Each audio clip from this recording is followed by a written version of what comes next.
Maar net so oomblikie, laat ek net my reg kry hierso. En ons nou van die een na die ander. Is jy miskien een van hierdie mense wat die Onse Vader bid? Jy ken hom uit jou kop uit en is maklik om op te sê, want ons leer dit van kindsbeen af.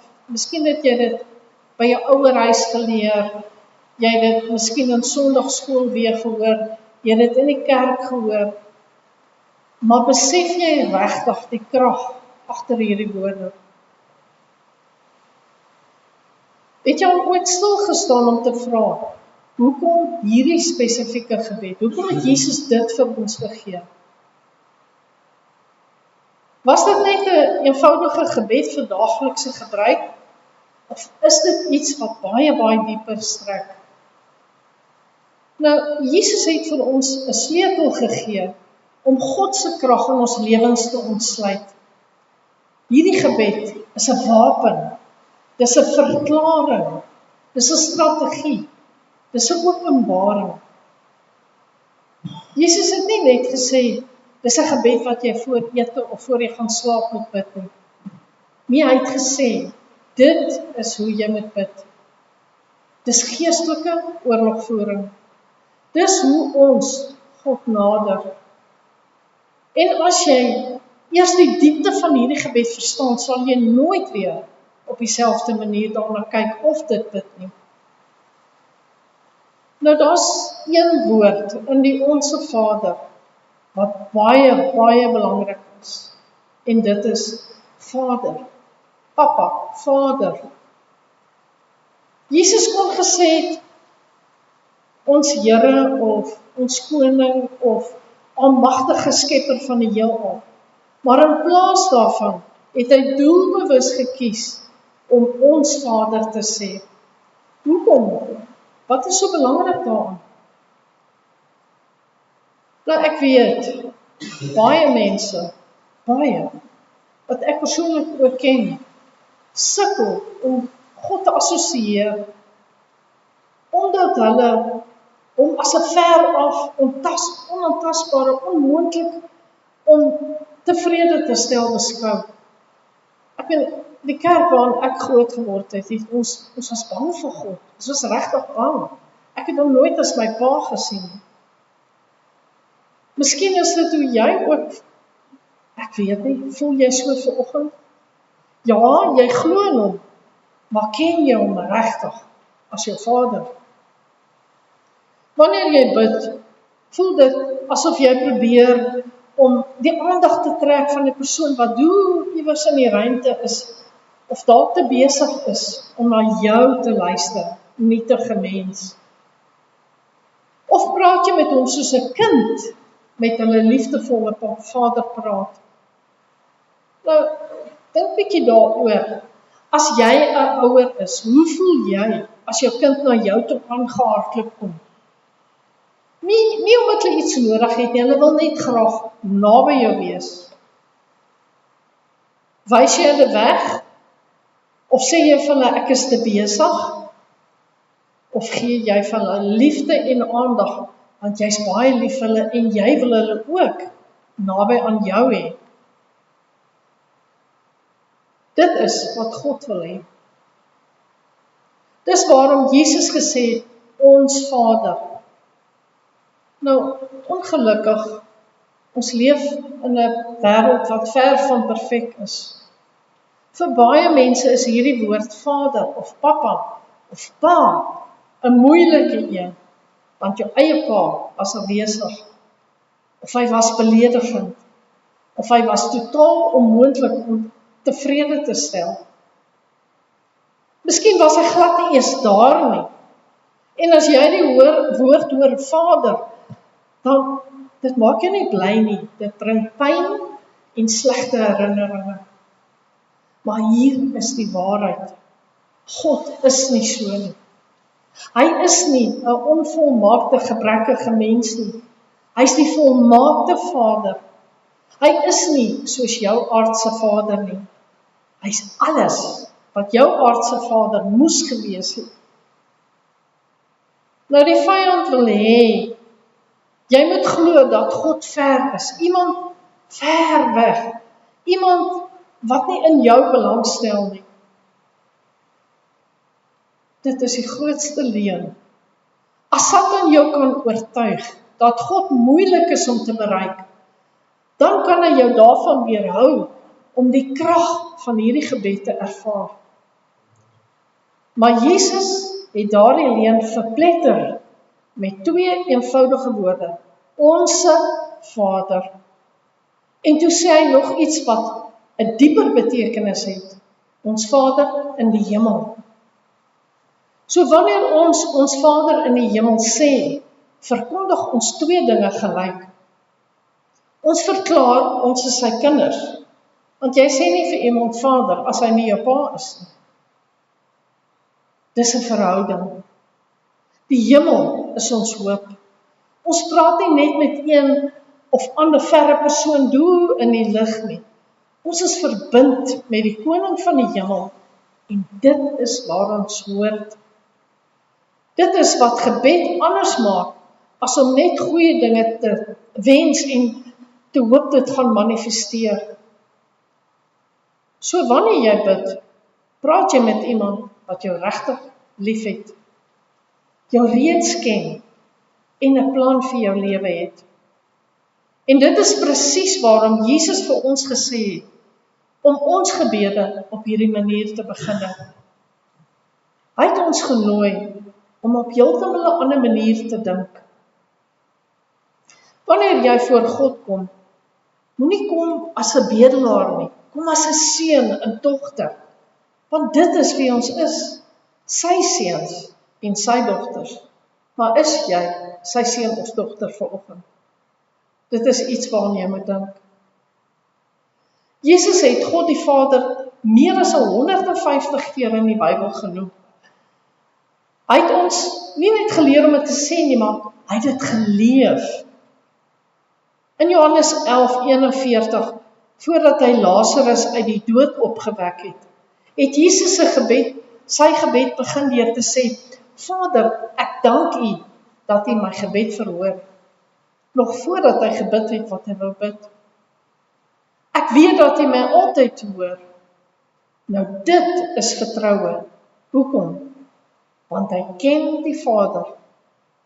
Dit is die verhouding wat hy wil hê dat jy moet hê. En wanneer jy dit verstaan, sal jou gebede nooit ooit weer dieselfde wees nie. Jy sal nie bid soos iemand wat hoop dat God luister nie. Jy sal bid soos iemand wat weet hy is. Jy sal nie om God se aandag smeek nie. Jy sal rus in die feit dat jy reeds die Vader se aandag het. Nou dit is waar die krag begin. So die volgende keer, as jy Onse Vader in die hemel sê, moenie net hierdie woorde sê nie. Voel hulle, bedoel hulle, weet wat hulle werklik bedoel en verklaar. Jy is sy kind.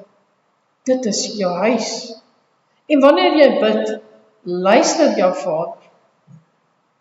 As die noem van God, ons Vader, die manier waarop ons hom benader, verander, dan verander wat Jesus volgende sê, die manier waarop ons hom sien. Geheilig is jou naam, of heilig is U naam. Ekskuus, daar het baie foute deurgekom met die vertaling oor van Engels af. So jy het al baie keer daardie woorde gesê, sonder om te dink aan dit wat dit eintlik beteken. Die woord geheilig is nie iets wat ons elke dag gebruik nie. Jy doen nie. Dit beteken heilig, waardig, afgesonder. Maar Jesus het ons nie net geleer om te sê dat God se naam heilig is nie. Hy het ons geleer om dit te leef. Dwars deur die Bybel is name meer as 'n etiket. Ons het geleer in die Bybelstudie dat byvoorbeeld die naam Jakob beteken hakgryper. En dit is presies hoe hy was, 'n skelmmens. Dit verteenwoordig 'n identiteit, gesag, 'n reputasie. Dit is waarom God se naam so belangrik is. Dit is sy wese. In Exodus 3, wanneer Moses vir God vra, wat is jou naam? Antwoord God, ek is wie ek is. Nou op daai oomblik het God nie net vir Moses 'n naam gegee om hom te noem nie.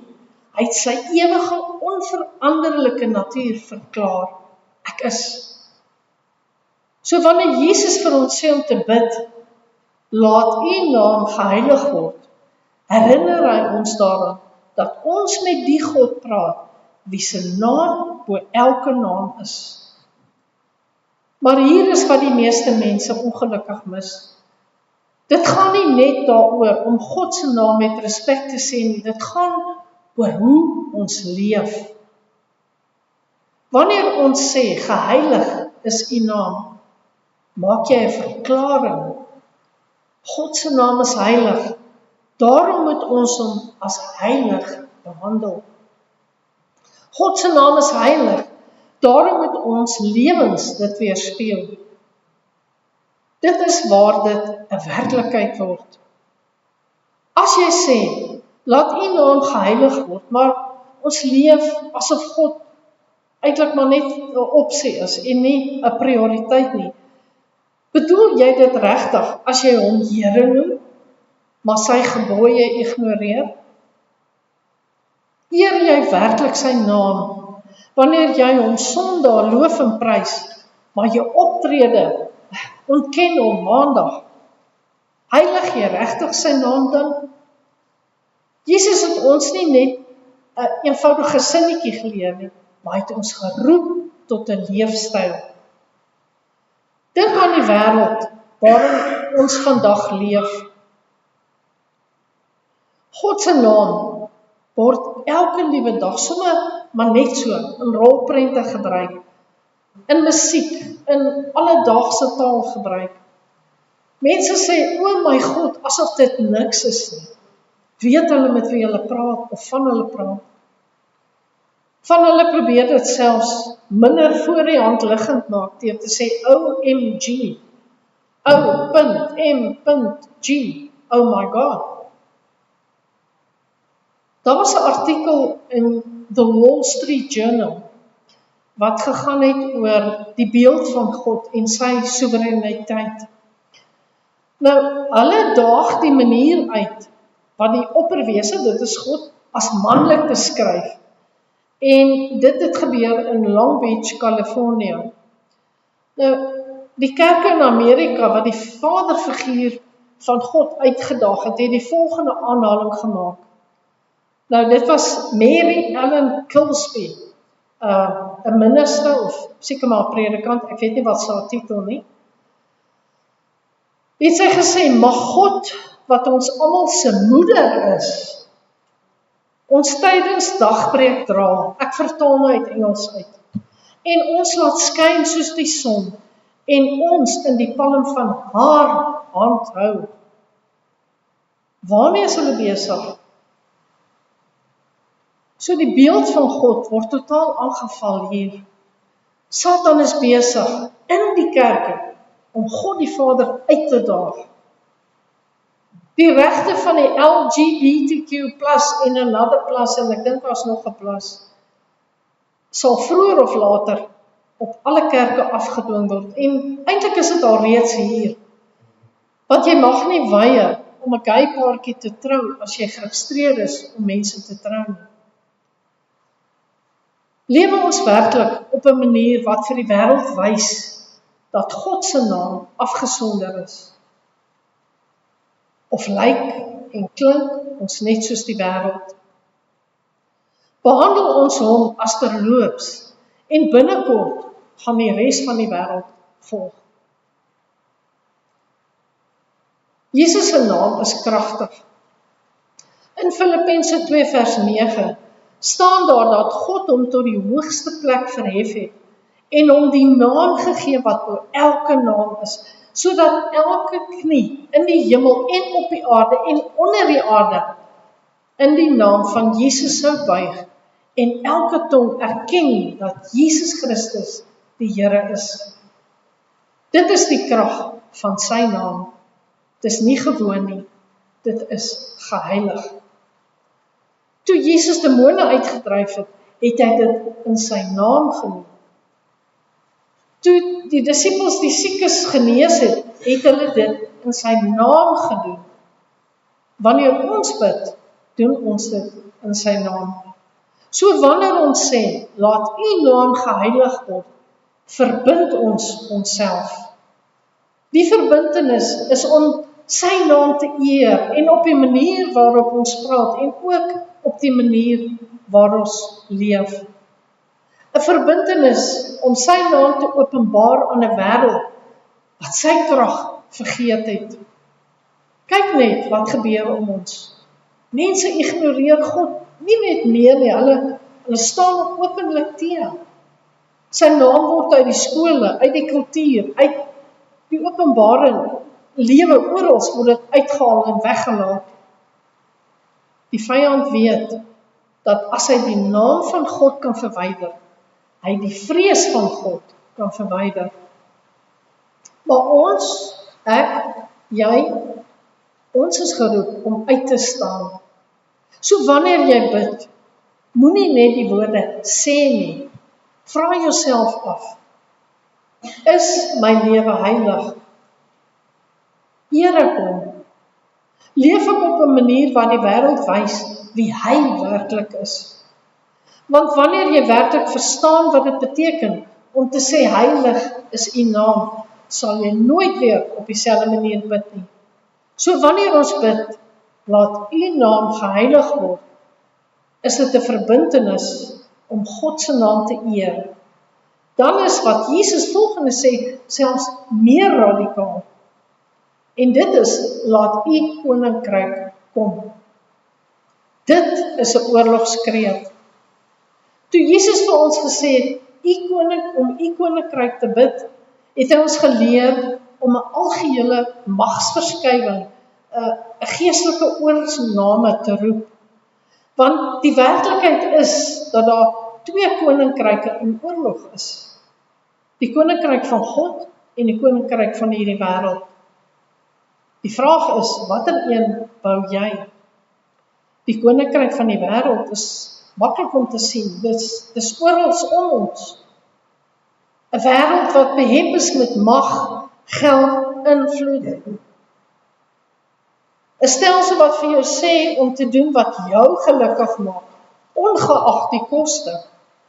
'n koninkryk waar waarheid is wat mense ook al wil hê dit moet wees. Waar kwaad goed genoem word en goed kwaad. Maar die koninkryk van God is anders. In God se koninkryk sal die eerstes laaste wees en die laastes eerste.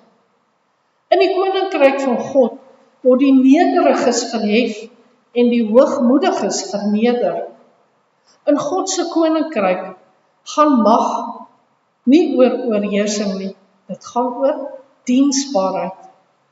In God se koninkryk het die koning vir sy volk gesterf, in plaas daarvan om te eis dat hulle vir hom sterf.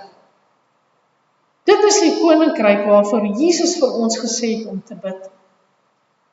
Maar hier is die deel wat die meeste mense mis. God se koninkryk is nie net 'n toekomstige werklikheid nie. Dit is iets wat ons geroep is om nou in die wêreld te bring. Want sy koninkryk is nou. Dis nie in die verre toekoms nie. Dis hier. Toe Jesus gekom het, het hy nie net oor die hemel gepreek nie, hy het oor die koninkryk gepreek. Hy het gesê, bekeer julle, omdat die koninkryk van die hemele hier is. Hy het demone uitgedryf, hy het siekes genees, hy het sondes vergewe. Nie net om wonderwerke te verrig nie, maar om vir ons te wys hoe die koninkryk van God in aksie lyk. En nou word ons geroep om presies dieselfde te doen. Maar hier is die probleem. Die meeste mense wil eintlik nie hê dat God se koninkryk moet kom nie. Hulle wil hê dat hulle koninkryk moet kom. Hulle wil hê dat hulle wil, hulle planne, hulle begeertes vervul moet word. Hulle wil 'n gemaklike koninkryk hê, 'n koninkryk waar God hulle lewe seën, maar nie hulle harte verander nie. Hulle wil 'n koninkryk hê waar Jesus is, maar hulle self sit steeds op die troon, nie Jesus nie. Maar Jesus het ons nie geleer om te bid, Here seën my koninkryk nie. Hy het ons geleer om te bid dat U koninkryk kom. Dit beteken oorgawe. Dit beteken om jou te belyn met God se wil, nie jou eie nie. Dit beteken om te sê, God neem oor, vestig U heerskappy in my lewe, in my huis, in my stad, in hierdie wêreld. Dit beteken oorlog, omdat die vyand nie wil hê dat God se koninkryk moet kom nie. Die oomblik wat jy hierdie gebed bid en jy begryp wat jy bid, word jy 'n bedreiging vir die magte van die duisternis. Jy vra vir God se heerskappy om die vyhandelike gebied binne te val. Jy vra vir lig om duisternis uit te dryf. Jy bid vir 'n koninkryk wat alles wat Satan gebou het, sal omverwerp. Kyk na die wêreld vandag. Dis 'n bewys dat mense die verkeerde koninkryk kies. Die verdeeldheid, die misleiding, die korrupsie. Dis alles 'n bewys van 'n wêreld wat God se heerskappy verwerp het. Maar Jesus het nie vir ons gesê om terug te sit en vir die hemel te wag nie. Hy het vir ons gesê om te bid dat die koninkryk kom. En hier's die vraag: is jy bereid om op 'n manier te lewe wat sy koninkryk na die aarde toe bring? Want om te bid laat U koninkryk kom, gaan nie net oor woorde nie, dit gaan oor dade. Dit beteken om die hande en voete van Jesus te wees. Dit beteken om vir die waarheid te staan in 'n wêreld vol duisternis en leuns. Dit beteken om in die geregtigheid te leef, selfs wanneer ons samelewing verwag dat ons moet sondig. Dit beteken om in liefde te wandel wanneer die wêreld gevul is met haat. So wanneer jy bid, moenie net die woorde sê nie. Vra jouself af, leef ek op 'n manier wat God se koninkryk bevorder, of bou ek net my eie? Want wanneer jy werklik verstaan wat dit beteken om te sê, laat U koninkryk kom, sal jy nooit weer op dieselfde manier bid nie. Oorgawe is die volgende een, en dit is waar die meeste mense sukkel wanneer dit by gebed kom. Dis maklik om vir God te vra wat ons wil hê, gee my, asseblief, doen dit. Maar dis 'n ander ding om te sê, nie my wil nie, maar laat U wil geskied. Hierdie een sinnetjie, laat U wil geskied op aarde soos in die hemel, is seker een van die kragtigste, mees uitdagendste dele van die hele Onse Vader. Want op daai oomblik sê ons dit nie net in woorde nie, ons kies om God se plan bo ons eie te vertrou. Ons erken dat sy weë hoër is, selfs al verstaan ons dit nie. Dink daaroor. Het jy al ooit gebid vir iets so desperaat met jou hele hart en jy het geglo, dis die regte ding.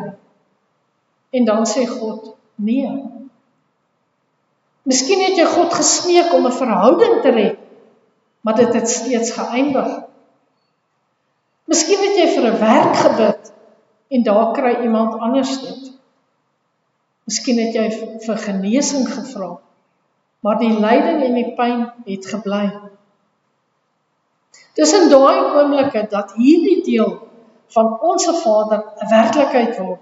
Want oorgawe gaan nie net daaroor om die woorde te sê nie, dit gaan daaroor om God te vertrou, wanneer sy antwoord anders is as dit wat ek wou hê. Jesus het self dit vir ons bewys in die mees intense oomblik van sy lewe, in die tuin van Getsemane. Die las van die kruis het op hom neergedruk. Hy het geweet wat kom. Die verraad, die pyn, die vernedering, die skeiding van die Vader. En hy het gebid, Vader, as U wil, neem hierdie beker van my af, maar nie my wil nie, maar U wil. Nou daardie gebed was beslis nie maklik nie. Dit was ook nie sonder emosie nie. Ons weet dat hy bloed gesweet het in die tuin van Getsemane. Dit was 'n stryd. Maar op daardie oomblik het Jesus vir ons gewys hoe ware oorgawe lyk. Hy het die Vader volkome vertrou, selfs toe dit hom na die kruis toe gelei het. En dit is waar ons onsself moet afvra. Bid ons werklik vir God se wil om te geskied? Of hoop ons net dat hy dinge op ons manier sal doen? Dit is 'n moeilike vraag, want oorgawe is maar 'n moeilike ding. Dit beteken om jou beheer oor te gee. Dit beteken om vir God te sê, selfs al gaan dit nie soos wat ek dit wil hê nie, vertrou ek U. Dit beteken om te glo dat hierdie plan groter is as wat ek nou kan sien. En laat ons dit nou toepas vandag. Hoe dikwels veg ons teen God se wil sonder om dit eers te besef. Ons jaag dinge na, situasies of raak gefrustreerd wanneer die lewe nie na ons kant toe gaan nie. Maar wanneer ons waarlik bid dat U wil geskied, gee ons God die pen en sê skryf die storie, ons storie, soos U wil. En dit is waar ware vrede gevind word. So hier is die uitdaging. Die volgende keer as jy bid, moenie net hierdie woorde sê nie, maar bedoel dit. Vra jouself af. Vertrou ek God regtig genoeg om my planne vir syne oor te gee? Want as ons werklik begeer dat sy wil op aarde moet geskied, soos dit in die hemel is, moet dit by ons begin. Dis waar so baie van ons sukkel, want in 'n wêreld wat vir ons sê, ons beplan vir ons toekoms, ons moet onsself beveilig, sê Jesus vir ons, vertrou op God. Wat van emosionele krag? Hoe dikwels probeer ons genoeg krag bymekaar kry, wat ons deur die week gaan dra en ons is opgecharge op 'n Sondag, na ons die woord gehoor het, en hier teen Woensdag raak die batterye pap. Jesus sê, kom elke dag na my toe. His mercies are new every morning. Sy genade is genoeg vir my. Vra vir dit wat jy vandag nodig het. Ek sal jou die krag, die wysheid, die geduld en die voorsiening gee wat jy nodig het. Een dag op 'n slag. Dink daaroor.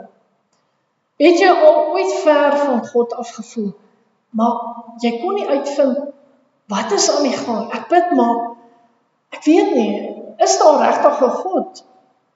Ek weet nie of julle ook al so gevoel het in julle lewens nie. Miskien het jy gebid, jy het Bybel gelees, jy het kerk toe gegaan, maar iets voel net af. Jesus gee vir ons die antwoord hier. Onvergewensgesindheid. Dit blok ons om die volheid van God se barmhartigheid te ervaar. Dit maak ons harte hard. Dit verdraai ons gebede en dit hou ons vasgevang in 'n siklus van pyn. En Jesus het dit duidelik gemaak in Matteus 6 toe hy gesê het, want as jy ander mense vergewe wanneer hulle teen jou sondig, sal, nie kan nie, sal jou hemelse Vader jou ook vergewe. Maar as julle ander se sondes nie vergewe nie, sal julle Vader ook nie julle sondes vergewe nie. Nou eintlik is dit 'n skrikwekkende werklikheid. Dit beteken dat as ons nie vergewe nie, sny ons eintlik onsself af van die vergifnis wat ons so nodig het. Kom ons kyk na die ander kant. As ons eerlik is ons ook maar soms diegene wat vergifnis nodig het. Nie net van God nie, maar van ander mense. So hier's die vraag, wie moet jy vergewe? Nou ons weet, vergifnis is nie maklik nie, maar dit is nodig. En dan die volgende deel van ons Vader berei ons voor vir gevegte wat voor lê. Jesus sê vir ons om te bid, lei ons nie in die versoeking nie. Nou, het jy al ooit gewonder, hoekom sou God ons in die eerste plek in versoeking lei?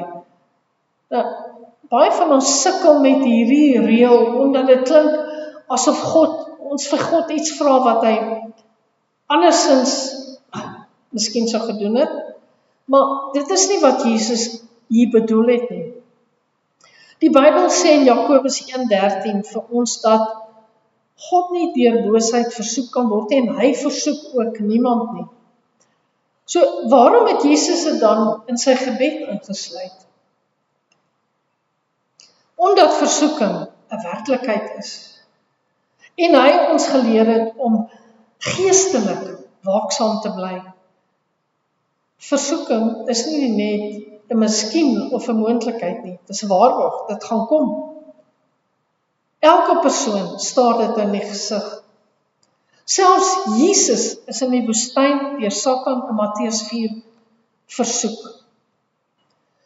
Maar hoewel versoeking self nie eintlik 'n sonde is nie, raak dit 'n sonde wanneer jy toegee daaraan.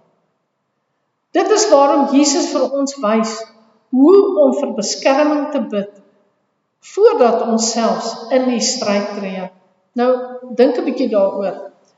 Hoe dikwels verval mense in sonde, in verslawing, slegte keuses, omdat hulle nie op hulle hoede was nie. Hulle het nie teen versoeking gebid nie. Hulle het net gehoop dat hulle sterk genoeg sou wees in daardie oomblik van versoeking. Maar Jesus leer ons dat ons nie moet wag totdat die versoeking daar is. Ons vra God om ons te lei op 'n manier wat ons help om dit heeltemal te vermy. En dit is waar geestelike oorlogvoering inkom. Want versoeking gaan nie net oor menslike swakheid nie. Dis 'n strategie, want die vyand, Satan, bestudeer ons. Hy ken ons swakhede. Hy mors nie tyd om ons te versoek met dinge waarvoor ons nie eintlik omgee. Hy versoek ons juis met die dinge waarmee ons die meeste worstel. Dis waarom Jesus vir ons sê om daagliks te bid. Want wat jy nie besef, daar's 'n stryd oor jou verstand, jou reinheid, jou fokus, jou integriteit. En sonder geestelike beskerming loop jy ongewapen reguit in die vyand se gebied in. Kyk na Petrus. Voordat Jesus in hegtenis geneem was, het hy Petrus gewaarsku. Satan het gevra om julle soos koring te sif, maar ek het vir julle gebid, het Jesus gesê. Jou geloof sal dalk nie val nie. Jesus het nie vir Petrus gesê om net sterk te wees nie, hy het vir hom gebid. Maar wat doen Petrus toe? Hy het op sy eie krag staat gemaak.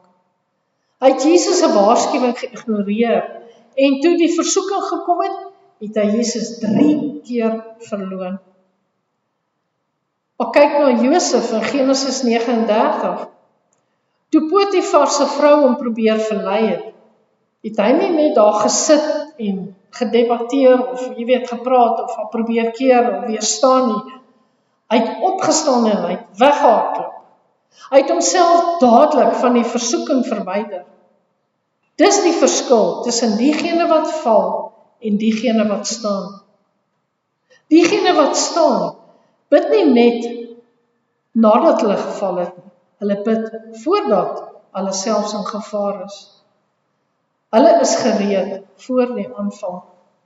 Hulle vra God nie net vir krag om weerstand te bied nie, maar vir wysheid om te vermy. En hier is iets kragtigs in 1 Korintiërs 10:13. Hy sal nie toelaat dat jy versoek word bo jou kragte nie, bo wat jy kan verdra nie. Maar wanneer jy versoek word, gee hy ook vir jou 'n uitweg. Dit beteken, daar is altyd 'n uitweg, maak nie saak wat jy in die gesig staar nie. God voorsien altyd 'n uitweg. Ons moet dit net neem. So, hoe leef ons hierdie deel van die Onse Vader uit? Ons moet waaksaam bly. Eerstens sê Petrus 5 vers 8 vir ons om nugter en waaksaam te wees. Jou teenstander, die duiwel, loop soos 'n brullende leeu rond, op soek na iemand om te verslind. Die vyand kyk altyd na 'n geleentheid, so ons kan nie bekostig om onverskillig te leef nie. En tweedens moet ons ook oppas vir invloede. Versoekings kom dikwels deur wat ons in ons gedagtes toelaat, deur vermaak, verhoudings, gesprekke, vuil grappe, waarna kyk jy? Pornografie. As jy sukkel met welis, maar na onrein inhoud kyk, dan voed jy presies die ding waarteen jy bid. So as jy bid vir geduld, maar jouself omring met giftige mense, maak jy dit moeiliker om woede te weerstaan. Ons moet na God hardloop, nie net weg van sonde nie. Te veel mense probeer versoeking in hulle eie krag weerstaan. Maar die sleutel is nie net om weerstand te bied nie, maar om jou aan God te onderwerp, dan sal die duiwel van jou af wegvlug. Tot sover. Ek wil saam met julle bid of luister maar net na die gebed. Ons Vader wat in die hemel is, ons erken U as ons Vader en ons verklaar dat U heilig is. Laat U naam geheilig word. Vader, ons eer U. Laat U koninkryk kom. Ons verbind ons daartoe om agente van koninkryk te wees en liefde te versprei waar ons ook al gaan. Laat U wil geskied op aarde, so ook in die hemel. Ons gee onsself oor aan U wil vandag. Gee ons vandag ons daaglikse brood. Ons is heeltemal afhanklik van U vir ons daaglikse behoeftes en ons weet dat U in al ons behoeftes sal voorsien. En vergewe ons oortredinge.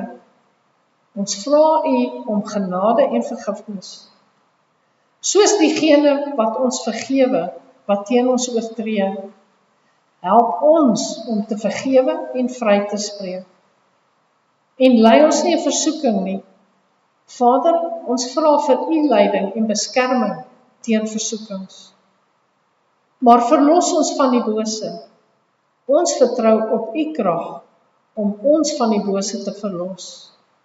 Ons vra dit in die naam van Jesus Christus, ons verlosser en ons Vader, en ons dankie vir U barmhartighede wat elke oggend nuut is. Amen. Die skatkis is oop en die voorsangers kan na vore kom. En ek gaan vir Johan vra, Doep, om vir ons af te sluit asseblief.